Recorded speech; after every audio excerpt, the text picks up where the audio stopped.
Hi, my name is Nathan, and today we're going to do a comic book review of Eat the Rich, issue number 2, brought to you by Rated Comics. Let's get to it. We begin this issue with Joey not being able to go to sleep from the trauma event she witnessed last night. This is really bad. She recalls to herself she can't believe they did that. She can't believe she saw them do that. And what she saw was her boyfriend's dad at this party cannibalizing this retired help, and it just traumatized her. And she doesn't know what to do, but all she knows what she has to do is get the heck up out of here. The problem is her boyfriend Astor is dealing with some anxiety issues because he quit drinking and his family friends expect him to drink at the party, so he has anxiety how to cope with that because he doesn't want them gossiping about that. So he took the pen, which knocked him out cold. So Joey tries to wake him up and he's just groggy. What's wrong, babe? Something happened at the party. It's your dad. What about my dad? And she doesn't know how to say it. Like, how do you tell a brother that your parents are cannibalists? Well, he's half asleep. And she's sensitive to that issue, but he's just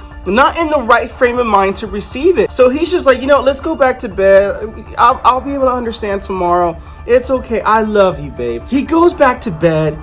And she's being a supportive girlfriend. I love you too. And she knows the Clonopin has them too buttered up and too knocked out to listen, but I gotta make him understand. And then we gotta get out of here, but I need proof so he'll believe me. So late at night, she goes downstairs to the kitchen, knives. She sees some stained wine in the trash. It's all plausible, but there has to be something more compounding, more of a, I got them in there by the gonads, Because what she's seeing right now, it's not enough. So she goes to their taxes to see if they took a murder, a cannibal deduction last year. Okay, is that a tax write-off? Because if so, then Benihana, I'm writing that off, all right? That's something else. So the door opens. Someone's about to go in. She's like, oh crap. She hides under the desk. The light goes on. Joey sees that it's Petal from issue number 1.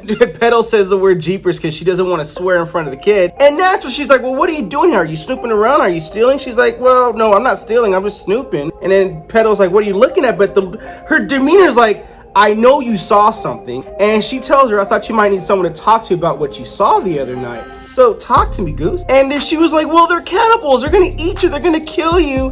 And Joey's like, they're going to throw you a party where they ridicule you, then eat you and consume your flesh. Petal, unfazed by it, she's like, I know. It's in the contract. And it's in the NDA, so we can't talk about it for obvious reasons. And then Joey's like, I don't understand. Like, why would you sign up for this? Petal's like, look, man, it's good work for good money. I have dental. I have my wisdom tooth pulled out. I have all these, healthcare benefits, and I'm not in the best shape of my life. So it's kind of like, well, you get healthcare for the small price of your arm and a leg later on. And then she talks about like these out-of-pocket drugs and costs. It's just more than what I can afford, and it's worth it to me. Joey's like crying in tears, like being sympathetic and just, going through like, please, they'll kill you. I can't let them kill you. And Petal's like, look, I don't know you. I don't trust you, but look, you seem like an all right person. I was going to die anyway. And Petal tells her, I wasn't in a great place before this job. I couldn't afford healthcare at all, but they have these bougie private doctors. There's no way I can afford all that. And it's worth it to me because it's worth not having to be hurt all the time. It's worth not being stuck.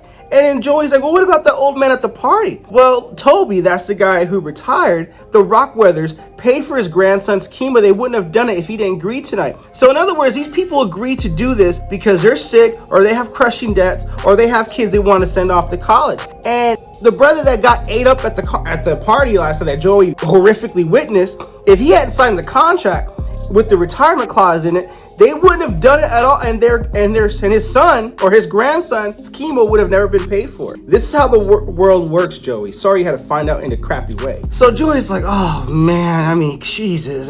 So she's like questioning herself. It's her own fault for wandering off. But she saw what she saw. There's no way about it. It's not my business. So now she's trying to justify it in her head as she walks up the stairs to go back to bed with her boyfriend Astor. Meanwhile, we see Astor's mama looking up at Joey like, this has got to stop. The rest of this issue deals with Joey and Astor's dialogue and his dilemma and why and this and that. So she couldn't tell him because now she's trying to find reasons to stay, but also deep down she knows she needs to go. So it's like, is Joey willing to pay with her life to uncover the gruesome secrets behind this stuff, behind why they do what they do? And as she digs further, she produces more questions and she might get some dangerous answers.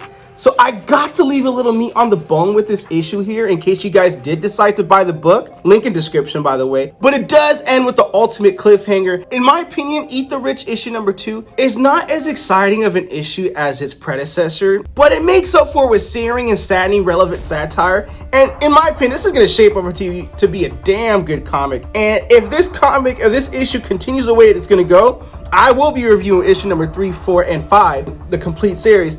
And I do foresee this as being a very satirical Netflix, Amazon Prime show. I said it, but don't wager me on it because I'm not trying to wager, but I said it. So with that being said, this issue is definitely worth the purchase and you will not be disappointed. Just mind you, lower your expectations a notch or two compared to the first, but you won't be disappointed, by the way. It's like going from ribeye to New York strip. I mean, I like New York strip, but I prefer ribeye. But anyways, that's just my opinion. Eat the Rich, issue number 2. What you guys think of the comic book? Comment below, let me know. And also, if you want to get a copy of your comic, you know what to do, link in description. If you like the content we're throwing up, you know what to do. Don't be shy and don't be stingy. Here at Rated Comics, we do awesome comic book reviews, comic book related content with the occasional comic book giveaway. That reminds me, I got to film another video this weekend for another comic book giveaway we're going to be announcing. So look out for that. Thanks again for watching.